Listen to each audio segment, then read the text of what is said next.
ओम नमस्ते नमस्तेस्तु आयते नमस्तेस्तु परायते नमस्ते रुद्र तिष्ठत आश्विनायतते नमः। चलुन बंधुगण आज के आमरा वर्णप्रथार द्वितीय पर्वेर आलोचनाय श्रवण करी। द्वितीय पर्वेर आलोचनाय जेटा प्रधान बक्तव्य हच्छे जे आमादेर श्रद्धेय रायन चक्रवर्ती प्राय एकटी एग्जाम्पल देन बा उदाहरण देन जे कोनो गोष्ठी এটা মনে করে যে ডাক্তারের ছেলে যোগ্যতা না থাকলে ডাক্তার হবে না, আবার শিক্ষকের ছেলে যোগ্যতা না থাকলে শিক্ষক হবে না, আবার ইঞ্জিনিয়ারের ছেলে যোগ্যতা না হলে ইঞ্জিনিয়ার হবে না। ঠিক তেমনি ব্রাহ্মণের ছেলে ব্রাহ্মণ হতে পারে না। এটা তিনি প্রায় ওনার বক্তব্যে প্রকাশ করেন। তো এই কথাটা কে বলেছেন আমরা আগে সেটা জানার চেষ্টা করি। এই কথাটা বলেছিলেন আমাদের আর্য সমাজের একজন বিদগ্ধ পণ্ডিত ডক্টর ব্রহ্মদত্তজি। তিনি বাংলাদেশে বেদ প্রচারে এসে যখন ওনাকে বর্ণ বিষয়ে প্রশ্ন জিজ্ঞাসা করা হয় যে ব্রাহ্মণের ছেলে কি ব্রাহ্মণ হবে নাকি গুণ কর্ম অনুসারে যে কোনো বর্ণের ছেলে ব্রাহ্মণ হতে পারে, এই প্রশ্নটা করার পরিপ্রেক্ষিতে তিনি এই উদাহরণটা দিয়েছিলেন। আর তিনি ইনডাইরেক্টলি ভাবে ব্রহ্মদত্তজিকে হিট করেন।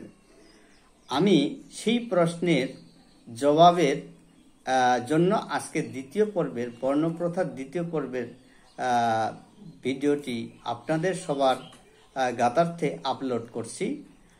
আশা করি আপনাদের এই ভিডিওটি ভালো লাগবে। যদি ভিডিওটি একান্তই আপনাদের ভালো লেগে থাকে তাহলে সাবস্ক্রাইব করে আমার সাথে থাকবেন, যাতে করে পরবর্তী ভিডিও একইভাবে আমি শাস্ত্রের যুক্তি দ্বারা উপস্থাপন করতে পারি। চলুন আমরা মূল পর্বের দিকে যাই। আমি ওই রায়ান চক্রবর্তীকে একটি কথা বলেছিলাম যে রায়ান চক্রবর্তী শূদ্র। এর কারণ কি?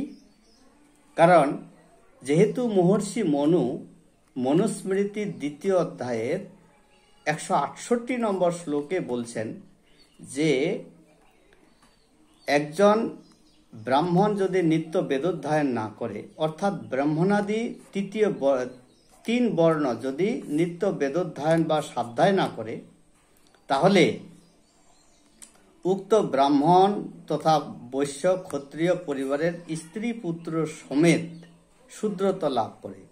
এখানে একটা গভীর সূত্র রয়েছে যে যদি বেদোধ্যায়ন না করে, অর্থাৎ নিত্য তপস্যা না করে, অর্থাৎ নিত্য বেদ মন্ত্র গায়ত্রীর মাধ্যমে সন্ধ্যা উপাসনা না করে, তাহলে তার স্ত্রী পুত্র সমেত শূদ্রত্ব লাভ করে। তাহলে কি শূদ্রত্ব লাভ করলো? কখন? ব্রাহ্মণ জীবিত অবস্থায় শূদ্রত্ব লাভ করলো। যেহেতু ব্রাহ্মণ জীবিত অবস্থায় শূদ্রত্ব লাভ করলো, তাহলে জন্মের পরেই ব্রাহ্মণত্ব লাভ করা যায় কিভাবে? উক্ত সংস্কার আদির মাধ্যমে। যেমন এখানে বলা হয়েছে জন্মন জায়তে শূদ্র সংস্কারাৎ দ্বিজ উচ্যতে বেদ পাঠী ভবেদ বিপ্র ব্রহ্ম জানাতি ব্রাহ্মণঃ। এখানে যদি কেউ জন্মসূত্রে সবাই শূদ্র, সংস্কারাৎ দ্বিজ উচ্যতে সংস্কারের মাধ্যমে দ্বিতীয়বার জন্ম হয়, আর এই সংস্কারের পরে যে জন্মটা পায় সেটাকে দিব্য জন্ম বলা হয়, সেটাকেই অধ্যাত্ম জন্ম বলা হয়। এখানে শিষ্য গুরুর নিকট আধ্যাত্মিক জ্ঞান লাভ করবে, আর এই আধ্যাত্মিক জ্ঞানটাই হচ্ছে ব্রহ্মজ্ঞান। আর এই ব্রহ্মজ্ঞানটাই হচ্ছে বেদোক্ত জ্ঞান। আর এই বেদোক্ত জ্ঞানই হচ্ছে বিপ্রের দিকে নিয়ে যায়। আর এই বিপ্রের দিকে নিয়ে গেলে সে ব্রহ্মকে জানতে পারে, ব্রহ্মকে জানলে সে ব্রাহ্মণ হয়। এই মন্ত্রে বা এখানে এভাবেই বলা হয়েছে। তাহলে দেখুন, উপনয়ন সংস্কারের পর কি হয় যে অষ্টবর্ষে ব্রাহ্মণ উপনয়েত, একাদশে ক্ষত্রিয় উপনয়েত, দ্বাদশে বৈশ্য উপনয়েত, মানে 8 বছর বয়সে যে দীক্ষা নেবে সেই বালক ব্রাহ্মণত্ব লাভ করবে। আর যদি 8 বছরের দীক্ষা প্রাপ্ত হতে না পারে তাহলে সে কি করবে, 8কে 2 দিয়ে গুণ করলে 16 বছর বয়সের মধ্যে তাকে উপনয়ন প্রাপ্ত হতে হবে। আবার একাদশে ক্ষত্রিয় উপনয়ন, মানে 11 বছর বয়সে ক্ষত্রিয় বালক উপনয়ন গ্রহণ করবে। যদি 11 বছর বয়সে ক্ষত্রিয় বালক উপনয়ন গ্রহণ করতে না পারে তাহলে সে 11কে 2 দিয়ে গুণ করলে 22 বছর বয়সে উপনয়ন গ্রহণ করবে। একইভাবে 12 বছর বয়সে বৈশ্য বালক উপনয়ন গ্রহণ করবে। যদি সে 12 বছর বয়সে উপনয়ন গ্রহণ করতে ব্যর্থ হয় তাহলে 12কে 2 দিয়ে গুণ করলে 24 বছরের বয়সের মধ্যেই এই উপনয়ন সংস্কার সম্পন্ন করতে হবে। তো এখানে বলা হয়েছে যে উপনয়নের পরে যাকে উপনয়ন দেওয়া হয় সে গুরুগৃহে যায়, যেটা প্রাচীন প্রথা। গুরুগৃহে গিয়ে সে চতুর্বেদ অধ্যয়ন করে, চতুর্বেদ অধ্যয়ন